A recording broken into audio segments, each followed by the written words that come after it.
तो सुलगांव के इस आश्रम में भोजन प्रसाद विश्राम के बाद मैंने फिर आगे की यात्रा शुरू की। गन्ना वो रखा है, इधर भी गन्ना, और ये देखो पेड़ से बंधा हुआ प्यारा सा झूला, पेड़ भी प्यारा। दिन में नर्मदा किनारे जो मैया माता जी का आश्रम था वहाँ पे भोजन प्रसाद किया। थोड़ा विश्राम करने के बाद फिर मैं आगे के लिए निकल गया। और ये देखिए बीच में कितना सुंदर छोटी सी नाल जैसा ही।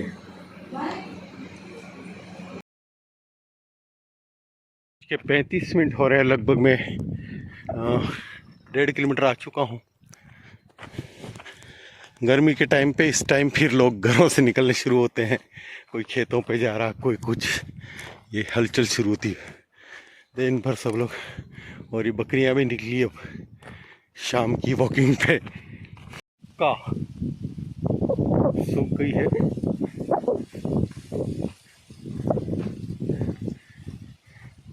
ये सब फसलों का चक्र समझ में नहीं आता। हमारे इधर तो पहले दीपावली के आसपास मक्का की फसल तैयार हो जाती थी, अभी अप्रैल में हो रही। इधर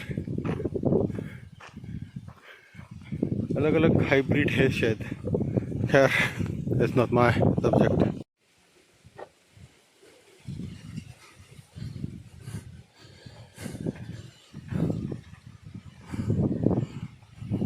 पहले पीछे केले ही केले के खेत थे, और अब इधर जो है केला भी है, मिर्ची, लेकिन मक्का के खेत ज़्यादा है इधर।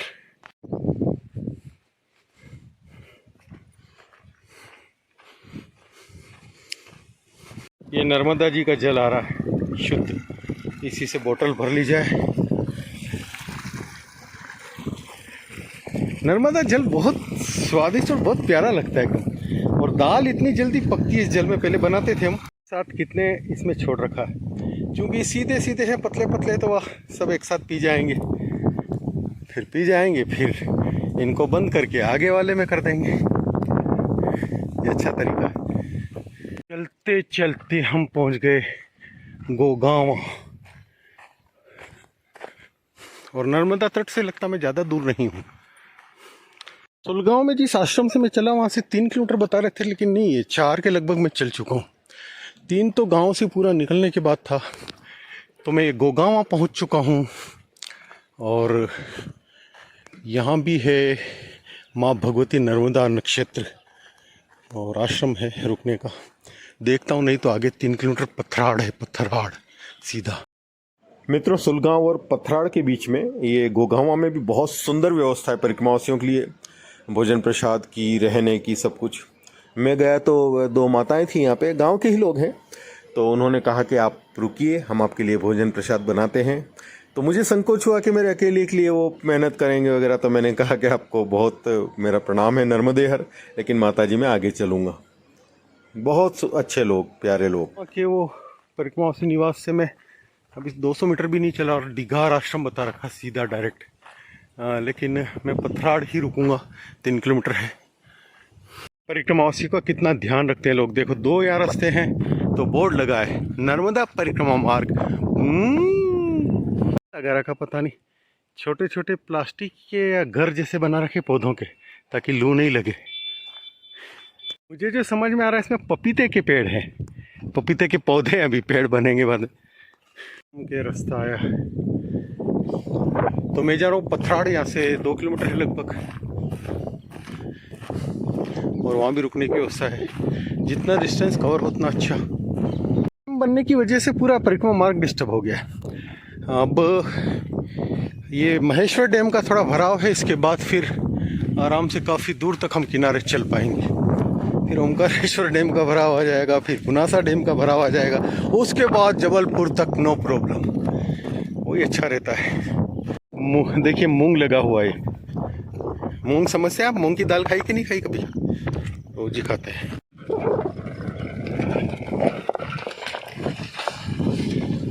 ये पहिए में बैलों को बहुत जोर आता है। मूंग, उन्नारू मूंग, गर्मी में बोते हो। अन्न क्षेत्र पथराड़ 2.3 किलोमीटर, नो प्रॉब्लम।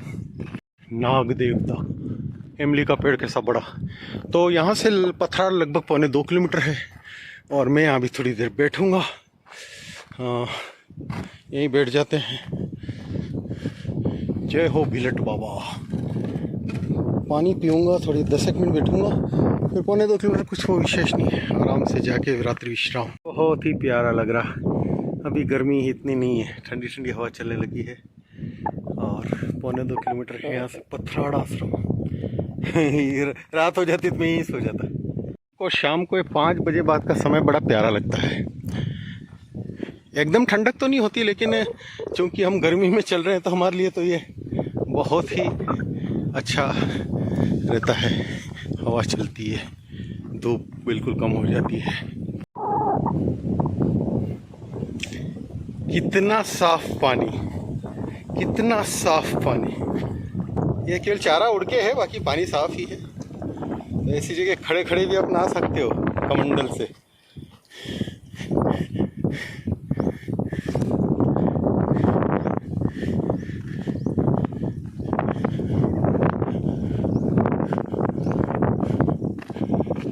सबसे ज़्यादा मेहनत करते हैं, मुझे जहाँ तक अनुभव और पता है। अब यहीं देख लीजिए, गर्मी है, तमाम लोग वेकेशन मना रहे होंगे, छुट्टियाँ मना रहे होंगे, कहीं जा रहे होंगे, और ये देखो इन्होंने अगली फसल के लिए गर्मी में ही तैयारी कर दी है पूरी। फिर ये पाइप बिछेंगे ड्रिप के हिसाब से, या तो बरसात होगी तो नहीं बिछेंगे अभी। तो किसान जो है वो साल भर मेहनत होती है उसकी। शायद केले के हैं, केले की है शायद इसमें, देखिए आप लोग केला। फिर इधर छोटा सा नाला जैसा था, पुल कार पर के पथराड़ खुर्द। लगभग 23 किलोमीटर चल के हम पहुंच चुके शाम के समय पथराड़ गांव में, और ये मंदिर है, यहीं पे धर्मशाला बता रहे हैं, देखते हैं। तो फाइनली काफ़ी चलने के बाद शाम के सूर्यास्त के समय में पहुंच गया पथराड़। यहाँ हनुमत मां नर्मदा सेवा समिति की बहुत शानदार व्यवस्था थी। बड़ा सा हॉल, टाइलें लगी हुई और बहुत साफ़ सुथरा, गद्दे वगैरह, फिर उसके पीछे नहाने वगैरह की बहुत अच्छी व्यवस्था। बहुत प्यारा यहाँ पे। तो मैं गया तब काफ़ी परिक्रमावासी थे, और संयोग से वो देवी जो मेरे को महेश्वर में सवेरे मिली थी, वो भी यहाँ पे थी, और ये सामने आरती कर रही यही वाली नर्मदे। So finally reach. पापा भी विराजमान है। 6:35 पे मेरी एंट्री हो गई है। आसन लगा तो आते ही मिल गई चाय। मैं फ्रेश होके आया था और नहाना है मुझे। हनुमंतलाल जी बड़े प्यारे हैं। प्रसाद हो गया। बहुत ही अच्छा गांव, अच्छे लोग। पहाड़ में इधर धर्मशाला के पीछे ही नल वगैरह लगे हुए नहाने के लिए, बहुत अच्छी व्यवस्था। और ये विशाल धर्मशाला है। बहुत सारे परिक्रमावासी जा चुके हैं, जबकि भी 5:30 बजा है। चाय यहाँ पे आपको 5:30, 5:15 बजे मिल जाएगी, और बाकी दर्शन आपको कराते हैं। दृश्य और ये धर्मशाला के ठीक सामने प्यारे हनुमान जी का प्रातःकालीन दर्शन है, बहुत प्यारा। जय हनुमंत देव। ये भोले बाबा विराजित हैं, और यही आश्रम है। यहाँ पे भोजन प्रसाद होता है, और उधर टॉयलेट्स वगैरह बने हैं, बहुत सारे। तो चलते हैं नर्मदे हर। नर्मदे हर।